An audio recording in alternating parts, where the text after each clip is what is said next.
Hey yo prodigies, by now you probably know that the Bendy Chapter 5 reveal trailer has been released by theMeatly. The trailer include a lot of juicy clues on what we can expect from Bendy Chapter 5, so let's get analyzing. The first thing that we notice in the trailer is an audio tape of Joey Drew speaking in the background. I believe there's something special in homes. Belief can make you rich. Belief can make you powerful. Why, with enough belief, you can even cheat death itself.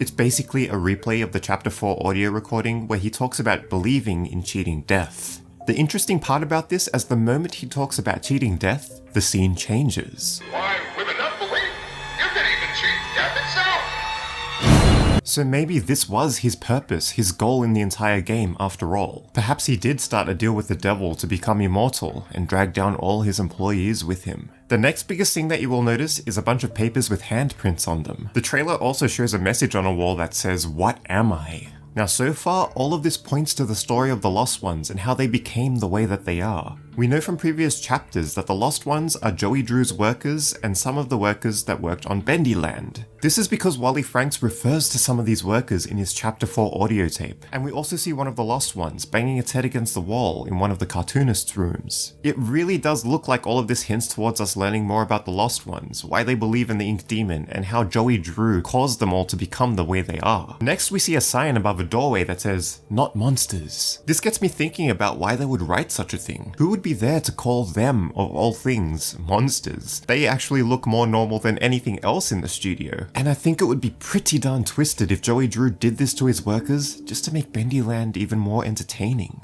We can see beneath this sign that the doorway is blocked off by boards, so perhaps this is a hideaway for the Lost Ones. The scene then changes to what seems to be a raft floating on a pool of ink, just at the entrance of some kind of tunnel. Is this a tunnel though, or is it a sewer? Heck, I wouldn't even be surprised if it was part of the Bendy Land attraction. It does seem a lot like the entrance to the tunnel that we see at the entrance to the Chapter 5 production trailer after all. You might remember it as the one that had the big 5 in it. So this does confirm that we will have somewhat of a nautical adventure. If we don't control this raft to go from one stage to the next, perhaps it's just a way for us to fast travel between different areas. Next we can see one of the Butcher Gang members, Charlie, standing in some kind of hallway. Lining the hallway is a bunch of windowed doors with curtains in them, so perhaps these rooms hold some kind of special secret, or were special in other ways. My first thoughts are that these doors might lead to rooms, showing us how Joey Drew's plans came together. None of the other doors in the studio so far have had windows, so it really sets us up for a lot of intrigue during our adventure.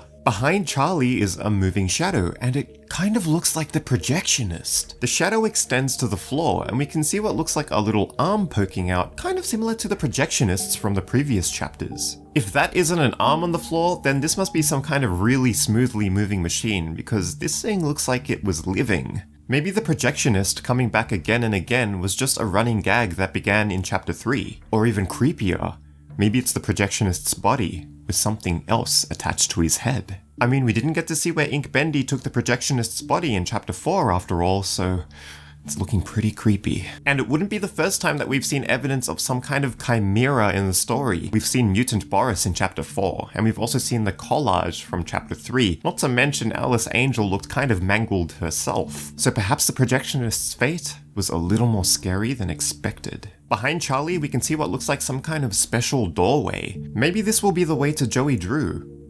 Or the Ink Demon. The Ink Demon does have something that Henry needs. This might be the way to get to it. The scene then changes to a brighter area with the Ink Demon standing in the doorway. This seems to hint that we will get even more interactions with Bendy in Chapter 5, which would be pretty refreshing after the break we had in Chapter 4. Since he's looking around and on his feet at a doorway, it looks like we'll have to run away from him yet again, because he is clearly looking around for some prey. Now interestingly, the Bendy model that theMeatly uses in this trailer here is one of the older ones from Chapter 2. That's got a lot of people talking. Are there multiple Bendys in Bendy and the Ink Machine Chapter 5? Possibly. If you dive into the files of the game from Chapter 4, you will find that there was more than one Bendy model there, with one of the models labeled specifically for Chapter 5, although they didn't really look like this model that we can see in the trailer. Maybe they just used this model because it was easier at the time. We've got to remember that Chapter 5 was being produced way earlier than we were expected, at the same time as Chapter 4, so maybe these trailers were made early in the development to get them out of the way. And if not,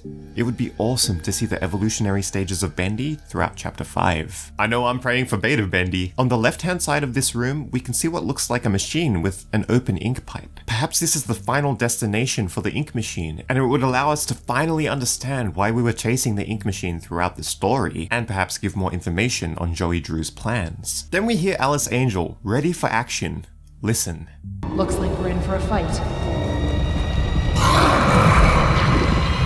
Here they come!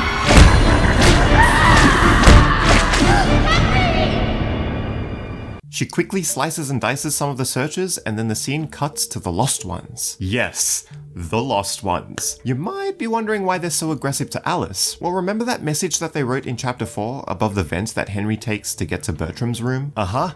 That's right. No angels allowed. Ooh.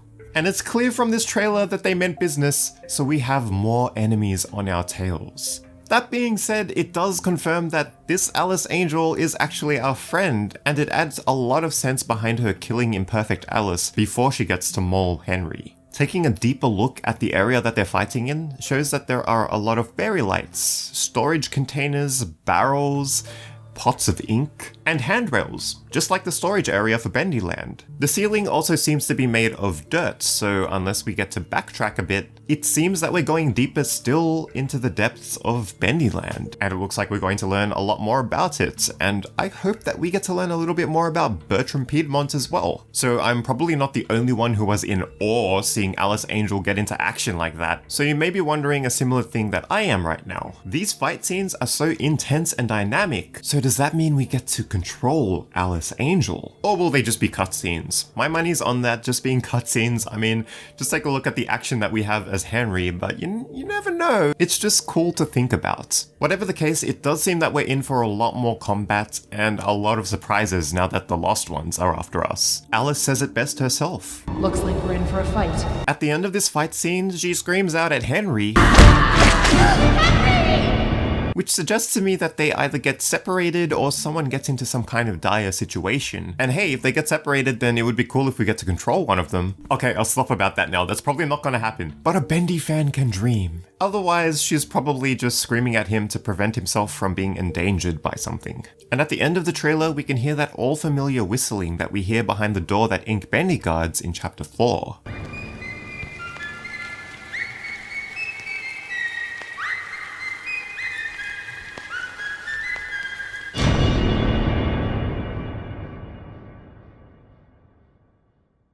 So many Bendy fans are hyped for a perfect Bendy to appear in chapter 5. I'm not exactly sure that that's going to happen, but I don't want to rule it out either, because heck, even I want to see perfect Bendy in chapter 5. But given the way that the game has progressed so far, it kind of feels like Bendy, Ink Bendy, is Bendy, and there's not much we can do about that. On the other hand, the whistling could be Joey Drew himself, so he may have just been following Henry throughout his adventure and pulling strings behind the scenes. Now that might be the end of the trailer, and we've covered a lot of the stuff that actually was in the trailer, but something that stood out to me was something that isn't in the trailer. Where is Tom? So if you're not aware, Tom is the Boris that we see at the end of chapter 4. That's the name that the Bendy community has given him. And he looked just up and ready for action as Alice Angel did. So could he be the one whistling? Or maybe he takes the place of the original Boris and does small stuff to help us out behind the scenes. Whatever the case, I hope he wasn't taken out like our old friend was, because oh my gosh, that was an emotional journey and a half. While I'm really hyped and I can't wait for chapter 5, at the same time I can, because I don't want this to be the end of Bendy and the Ink Machine, but something tells me that this won't be the end and we'll see a lot more of it. And I'm sure many of the prodigies feel the same way. Let me know what you're looking the most forward to in Bendy chapter 5. See ya!